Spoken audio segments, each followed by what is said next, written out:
The envelope looked like a truce. Heavy paper, stark black letters spelling out something sanitized and grown up. It was not a truce. She set it on the table beside the chipped mug and the unpaid water bill and felt the air tilt, like the room had quietly decided to observe a moment of silence for a future that no longer existed. Outside, small lives continued. Sparrows trading gossip on the power line. A bus grumbling past with its tired cargo. Inside, the house kept breathing around her. She didn't open the envelope. She didn't cry. She only wondered how long it took to find yourself, and whether the search always began by abandoning someone else. Before the envelope, the house had been a living scrapbook. It held the soft smell of fabric softener and rosemary. The whispered history of paint brushed over paint until the old plaster glowed like a second sunrise. It had a stubborn front door that stuck in August and gave up in January. It had a porch that watched girls braid each other's hair and old men calibrate the rumors of the day. The neighborhood, a historically black enclave tucked between a river and a rail line, had started as a refuge, and then a home, and lately a question mark as property values jumped like a fever chart. She worked at the county hospital, the place where sleep was always a rumor and compassion had calluses. She moved through the corridors with a practiced steadiness. Charts in order, voice calm, grief chaperoned when it had to be. The job required a kind of split vision, one eye on numbers and one on the human pulse behind them. She had learned to recognize the long shadows of inequity, whose pain was believed and whose was translated into a thicker file, which insurance plans behaved like trapdoors, which neighborhoods delivered asthma like a religion. She wore that knowledge like a second skin. Her husband had once seemed like solace. He was a man of easy angles and grand declarations about meaning, a teacher who wore denim and used the word community as if he had discovered it. He loved her spinach stew and the way she pinched basil leaves before adding them to the pot. He said he admired her backbone. He said her house felt like a story he wanted to be written into. He said many things that became, over time, a music she couldn't dance to. It was not that he was cruel. It was that he rehearsed decency and called it identity. The first time she noticed the distance was not in his gaze but in his calendar.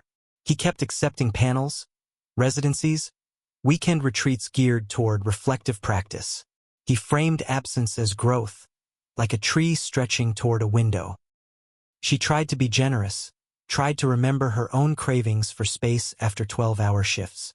But there were moments when generosity felt suspiciously like erasure. He began to linger less on the steps watching fireflies and more in borrowed cabins writing essays about justice, essays that fluttered through the city's progressive circles like confetti. Meanwhile, a different drama began to whisper along her block. White SUVs appeared on Sundays with clipboards. The city delivered citations for lawn heights and paint fades. Public safety initiatives rebranded themselves as compliance. In the hospital cafeteria, a facilities worker told her his aunt had received a letter from a developer with a smiling lighthouse logo, offering a fast cash sale for her duplex. A rumor said the city planned to widen the road for traffic flow, which had a way of meaning eviction dressed in traffic cones. The porch began to feel like a threshold between belonging and being weighed for sale. One June evening, as the heat took up its annual residency, her husband returned with a new, unsettling brightness. He spoke about clarity and alignment. He held her hands as if he were presenting them to an audience. He told her he needed to find himself, and that marriage had become a narrative that no longer matched his inner compass. He said he loved her and also, in the next breath, that he could not continue. A week later, the envelope arrived, spare and official. He'd already signed. She sat at the table, the envelope breathing beside her like a second heart. Outside, a real estate sign appeared 2 doors down, carrying the same lighthouse logo. The air smelled like something had been decided far from here. The weeks that followed became a choreography of forms. There were financial disclosures humming with numbers like gnats, affidavits that sounded like incantations, counseling brochures promising resilience with a palette of soft blues. She made lists, crossed out items, added more. She felt both very awake and slightly underwater. The house, faithful and stubborn, waited. The crack in the kitchen tile widened a fraction.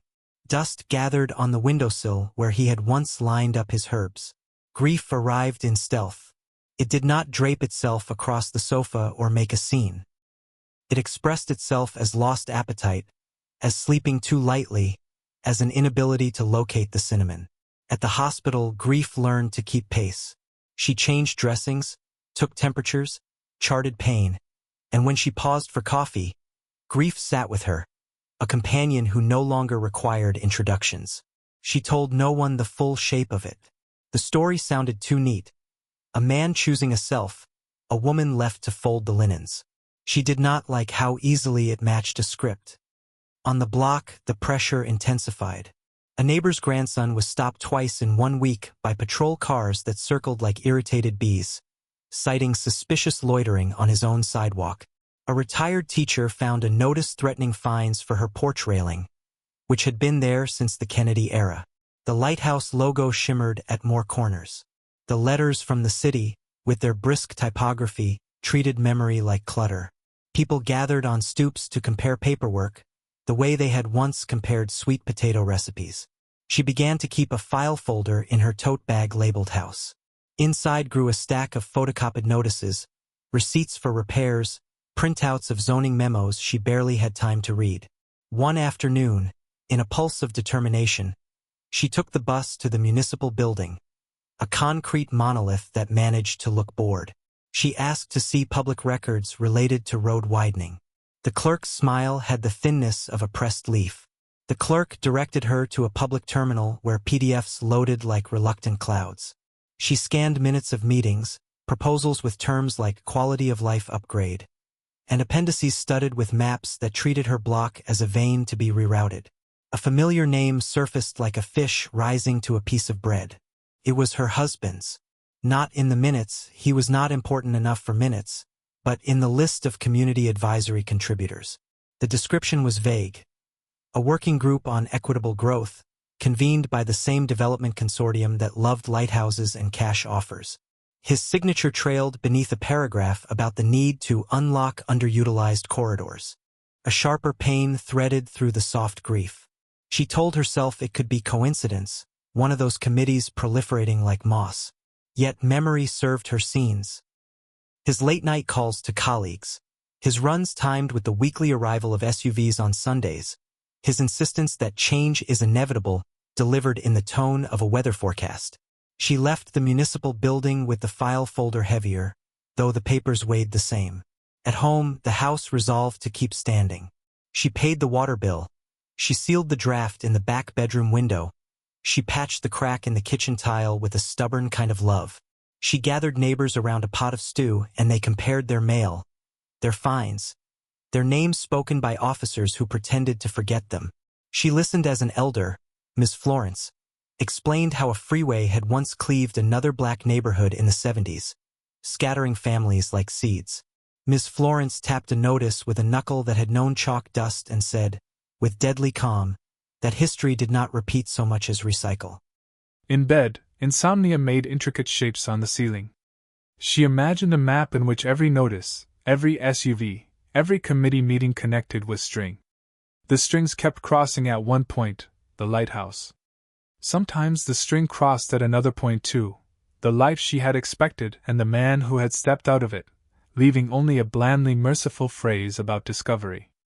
The public hearing convened in late October, when the air turned sharper and even the sparrows seemed brusque. The city called it a listening session, though listening had always been an optional sport in that room. Folding chairs multiplied. Clipboards were abundant. A slideshow beamed a sequence of renderings, clean sidewalks, planters with uniform shrubs, smiling people who matched the developer's brochure more than the room. The lighthouse logo tilted toward them like a promise. Her heart thumped with the steady insistence of someone knocking on a locked door. She sat near the back, flanked by Miss Florence on one side and the retired teacher on the other. She held the file folder like a talisman. The speakers rotated, an engineer who described asphalt as if it were a shy creature, a project manager who used phrases like activation of underperforming parcels. They explained traffic models and compliance regimes, the optics of safety, the temporary inconveniences of demolition. Then, during the section allotted to community perspectives, a panelist rose with the self-assurance of a man who had been defended by the benefit of the doubt for most of his life. He wore denim and the easy angles of someone who had cultivated a reputation for decency. He spoke about balance and the danger of nostalgia. His voice held a note she recognized: performance. He stressed that he had served with heart on an advisory group, that hard conversations were being had, that the term, equitable, was not mere frosting. In that moment, the threads tightened in her mind, the maps snapping into focus. Her husband's signature on the consortium's memo. His sudden language about corridors and unlocking. His extended absences that coincided with planning retreats. The divorce papers, tidy and quick, absorbing him from any future claims as she faced a looming threat that would, if realized, turn her block into a corridor worth unlocking. When the floor opened to public comment, she stood. Her legs carried her as if they were executing a plan her heart had not yet finalized. She did not intend to be dramatic. She intended to add another voice to the growing chorus of watching. But grief had fermented into clarity, and clarity had found, hidden in its pocket, a blade. She began with the history. She reminded the room, briefly and without heat, that this neighborhood had not been an underutilized corridor. It had been, for generations, a refuge carved out against red lines and the arithmetic of exclusion. She named the elders who had paid off mortgages at interest rates that would make these project managers blush. She described the citations that arrived like clockwork for infractions that had somehow remained invisible until the lighthouse's beam found them. Then she took out the photocopies. She traced with her fingertip the committees and the memos and the alignment between advisory disclaimers and proposed demolitions. She named the Lighthouse Company and the Shell LLC that wrote the cash offer letters, the two registered at the same address. She did not say her husband's name. She said only that someone close had explained to her, in the gentle tones of inevitability, that change was like weather. Meanwhile, change had signatures and invoices and a timetable. Her voice did not rise. It deepened. She spoke as someone accustomed to delivering bad news with honesty and the spare grace that keeps people from collapsing. She spoke as someone who knew where inequity hid in the footnotes. When she finished, a hush settled on the room that sounded, for a heartbeat, like respect rather than politeness. The panel scrambled to respond, the way people scramble when a script has been misplaced. The project manager mentioned process. The engineer mentioned mitigations. The denim man, still calm, still practiced, praised her for her passion and suggested that the conversation was richer for it. Ms. Florence squeezed her hand, and something stern and unbreakable passed between the bones of that grip. Afterward, outside beneath a streetlight that made everyone look like they were rehearsing for an interrogation, a local reporter slipped over. The reporter said an investigation had already begun into the lighthouse's relationships. People murmured. The air held a new pattern, attention arranged like chess pieces. At home, she placed the file folder on the kitchen table, beside the crack she had tried to mend. She did not sleep. She did not cry. She listened to the house breathe and realized it was listening back.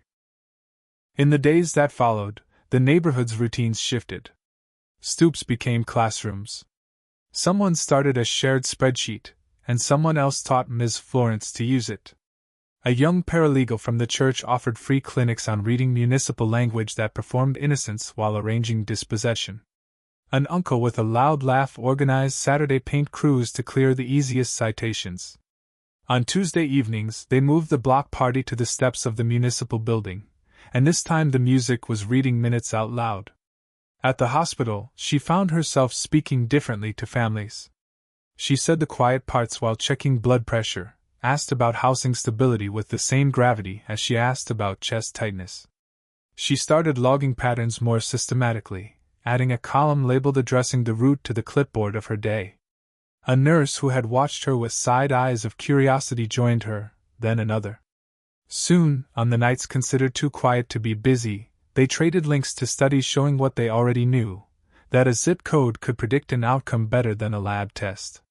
The investigation hummed into gear with the ungainly speed of institutions. Still, progress ticked. The reporter called one afternoon to confirm details.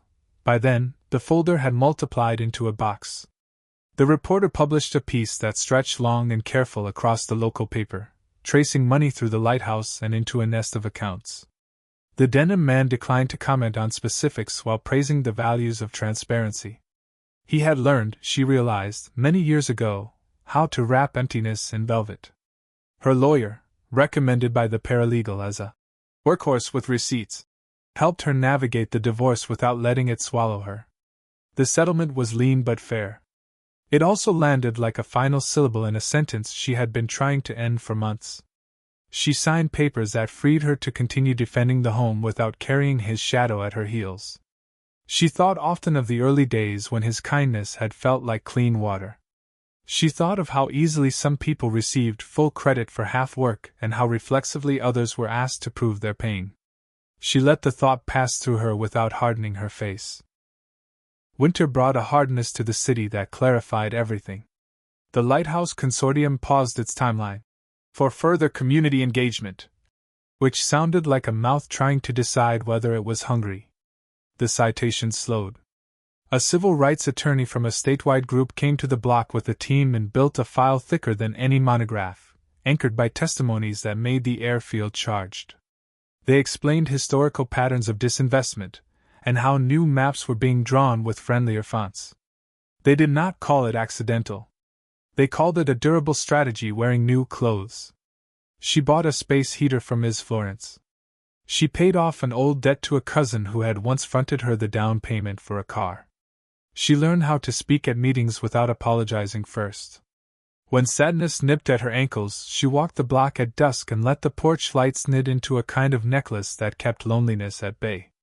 She kept cooking, because resistance also needed stew. She taught the teenager with the patrol car trouble to roast carrots until they caramelized, and when he declared them expensive, she showed him the discount bin at closing and they laughed at how abundance sometimes hid inside timing. Her ex-husband resurfaced like a small wave, an email traveling the smooth route he preferred. It spoke of reflection. It gestured at regret, or perhaps at the appearance of regret. It asked for a conversation. She read it in the quiet after a double shift and felt, to her surprise, no anger. What rose instead was a precise understanding that she had, all along, been expected to be forgiving and brave and strong in ways that left other people free to be messy without consequence. She closed the email. She wrote back with courtesy and boundaries, not barbed wire but firm rope. Spring re-entered the city with a pale green insistence. On the block, the paint crews expanded to gardening. The teens, coached by an elder who had once been a guerrilla horticulturist, planted marigolds along the curb, sun coins that refused to consider blight. The spreadsheets became a website. The website became a coalition. The coalition learned to make the city's language kneel. In a council meeting that stretched long into evening, the road widening was stripped from the budget, and the lighthouse, so bright at the start, flickered. By then, the house had become more than a place to sleep. It had become a node in a network, a door that opened onto a movement. The stubborn front door still stuck in August, but now there were more hands to nudge it. The kitchen tile still bore a mended crack, but now it looked like kintsugi, a seam of history repaired and honored rather than concealed. When she stood at the sink and watched the sparrows negotiate the power line, she did not feel rescued, she felt rooted. One evening, she attended a small ceremony at the church where Miss Florence told the freeway story with the vivid poise of a witness who had decided to become a historian. The room was warm with recognition. The teenagers watched with interest that did not feel patronized. Afterward, people lingered to hug, to plan, to swap recipes for collards and rent stabilization tactics. On her walk home, the moon balanced itself easily on the lip of the roofline. She stood a while on her porch and let the night hold a softness she'd earned. She thought about betrayal and how it is often framed as a private rupture, the collapse of two people into separate islands. But betrayal can be public, a blueprint disguised as progress. It can be a corridor mapped through a living room. It can be a lighthouse that promises safety while shepherding ships toward rocks that someone else profits from repairing. Her personal betrayal had hurt in clean lines. The larger one had moved in whispers and zoning language, yet it had been no less sharp. As the neighborhood's new committee, led by elders, advised by lawyers, cheered by children, drafted a community land trust proposal, she felt a new steadiness. Laws had taught her to measure love not by what was promised but by what was protected. She knew that nothing was permanent, not victories, not grief. But she also knew, down to the architecture of her bones, that protection could be learned and shared, and that justice, while slow, could be engineered the way a porch holds weight, with deliberate beams and a refusal to sag. She returned inside and set a pot on the stove. Basil waited by the sink, leaves glossy and fragrant under the tap. In the quiet before the water boiled, she allowed herself one question, held gently in both hands like a bowl.